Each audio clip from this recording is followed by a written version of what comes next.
It's 9 p.m. on a Friday. You've got nowhere to be tomorrow. You've got snacks, you've got blankets, and you've got absolutely zero intention of going to bed before 3 a.m. But here's the trap most people fall into. They start something massive. A 7-season crime epic. A show that's still updating. Something with a recap episode in season 4 because even the writers forgot what happened. Not today. Today, we're doing a mystery miniseries. Proper ones. Stories with a beginning, a middle, and an actual ending that you can devour in a single sitting like a bag of crisps you told yourself you'd share. I've put together 15 of them. Some are massive. Some are hidden. All of them will mess with your head in the best possible way. Tease made. The lights are low. Let's go. Starting with number 15, Under the Bridge. A haunting true crime drama based on a real-life tragedy. There's danger everywhere. But danger had never looked quite like this before. It tells the true story of 14-year-old Rena Verk, who went to a party but never came back. This sparks a chilling investigation that will keep you hooked from start to finish. The case quickly points to 7 teenage girls and a boy accused of a brutal murder that shocks the community. It explores the dark complexities of youth, peer pressure, and hidden cruelty within a seemingly ordinary community. With its raw portrayal of a real-life tragedy, this story grips you through its emotional depth and unsettling atmosphere, offering a compelling and thoughtful look at a real-life tragedy you'll find impossible to stop watching. Not be protected from. I want you to take me under the bridge. At number 14, His and Hers. This is the kind of mystery built for the just one more episode trap. I used to think that when bad things happen that it was just random chaos. That bad things happen. A murder in a small Georgia town yanks a former TV anchor back into reporting, while her estranged husband is the detective on the case.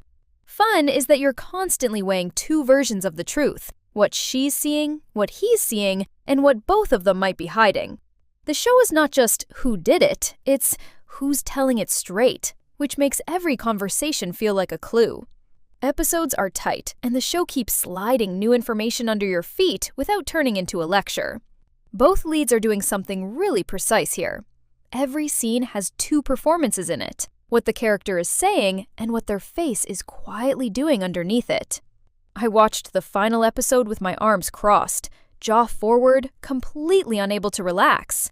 You know that posture. That's a good sign. Go in clean. Don't read anything about it first. Which means someone is always lying. Number 13, Untamed. A slow burn mystery that's atmospheric, visually stunning, and rewards your patience with a jaw-dropping twist.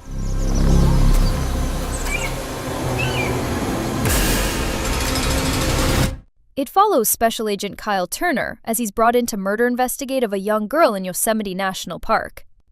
Untamed isn't a fast-paced, episode-ending cliffhanger kind of show. It takes its time. Some might even call it slow, but that's exactly what makes it so effective. The tension builds quietly, methodically, until the final reveal hits you like a freight train. Eric Bana is phenomenal as Turner. Measured, haunted, fully committed. The supporting cast, including Lily Santiago and Sam Neill, brings real depth to what could have been stock characters. And visually, it's gorgeous. Yosemite isn't just a backdrop, it's a character. The sweeping shots of cliffs, dense forests, and isolated rivers make you feel the isolation, the danger, the weight of what's hidden beneath the surface. If you love atmospheric thrillers that trust you to sit with the unease, Untamed is absolutely worth your time.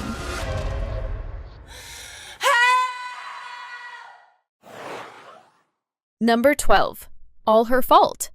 This is one of those shows that hooks you from the very first episode and never let go until the finale. Hi, I'm Marissa. I'm here to pick up my son Milo. There's no Milo here. Adapted from Andrea Mara's 2021 novel, All Her Fault follows Marissa Irvine, a mother whose world collapses when her son disappears after what was supposed to be a simple playdate.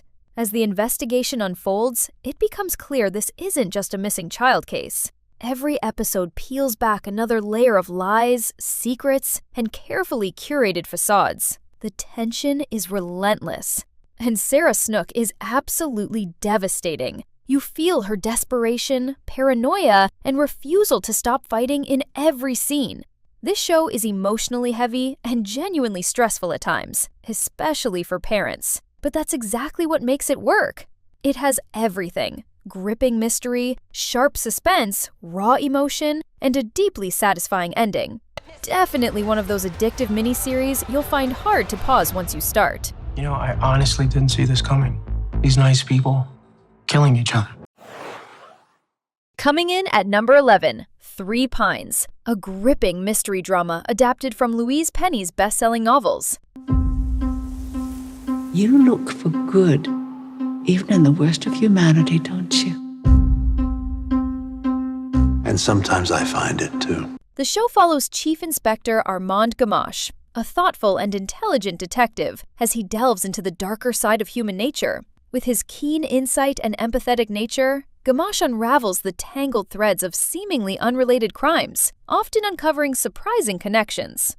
The show's strength lies in its character development, with each episode peeling back the layers of its richly drawn characters. The cinematography is breathtaking, capturing the haunting beauty of the Quebec winter landscapes. The score perfectly complements the on-screen tension, elevating the sense of unease and foreboding. It's a thoughtful, immersive mystery that you won't be able to put down, perfectly fitting the binge-worthy quality of this list. At number 10, The Innocent, one of the most underrated Spanish thrillers ever.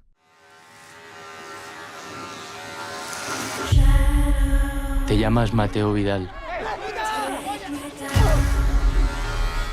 It's about a man who accidentally kills someone in a bar fight when he was young.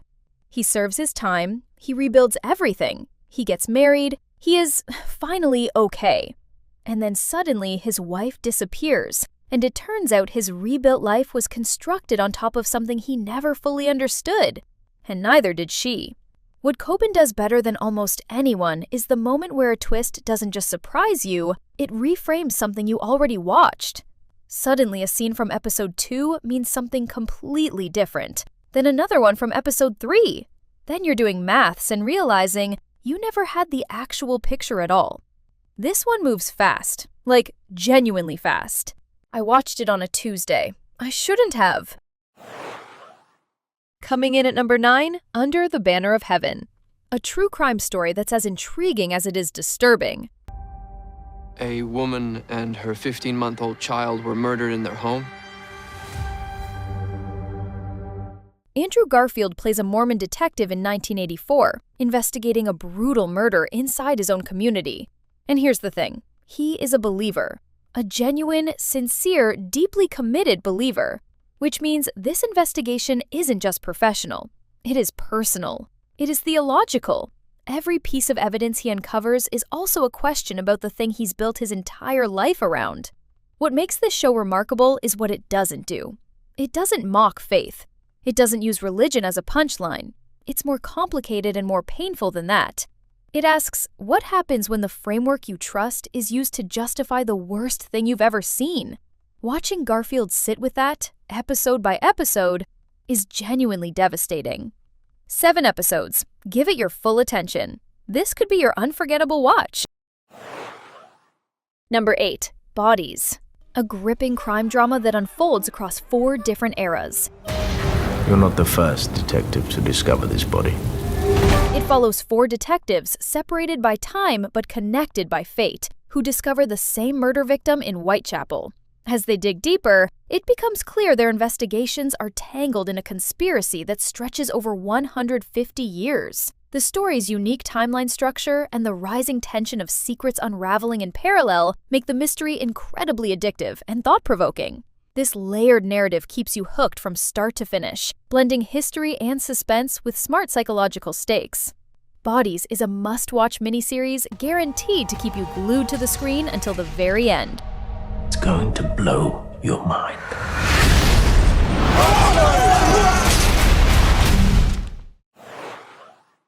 Landing at number 7, The Undoing, a masterful blend of mystery and psychological drama that hooks viewers from the very first episodes. You have always seen things so clearly. How can you not see this now?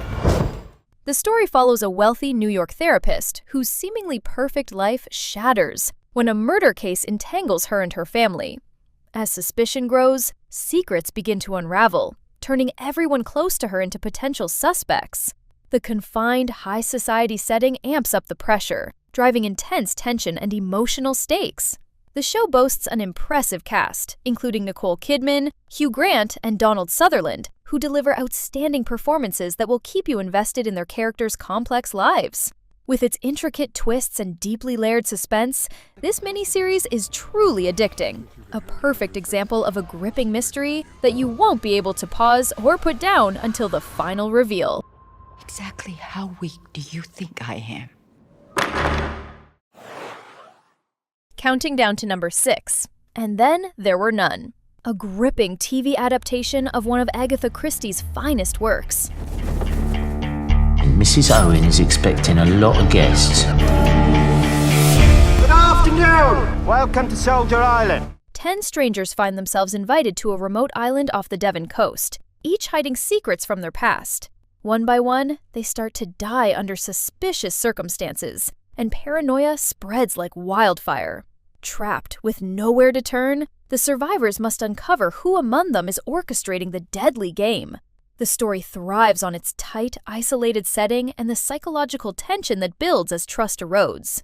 This miniseries is incredibly addictive, pulling you in with its clever mystery and relentless suspense that make it impossible to stop watching until every secret is revealed. Number 5, Presumed Innocent. This one is a legal thriller that understands that courtrooms are not where the real tension lives. Can somebody call my phone? I'll call it. Who is this? This is Jaden. You tell your mom she looks beautiful. Okay, bye, you guys. Bye. Jake Gyllenhaal plays a prosecutor, respected, careful, someone who has spent his career being the person who sends people away. Then he becomes a suspect in the murder of a colleague, who was also in his affair.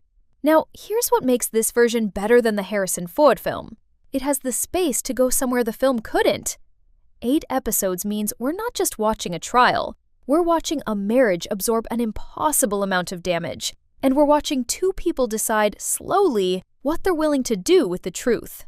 With its sharp mystery, intense psychological depth, and claustrophobic atmosphere of a justice system under siege, Presumed Innocent is an addictive thriller that pulls you in deeply, making it impossible to stop watching until the final revelation. Were you aware that Carolyn was murdered?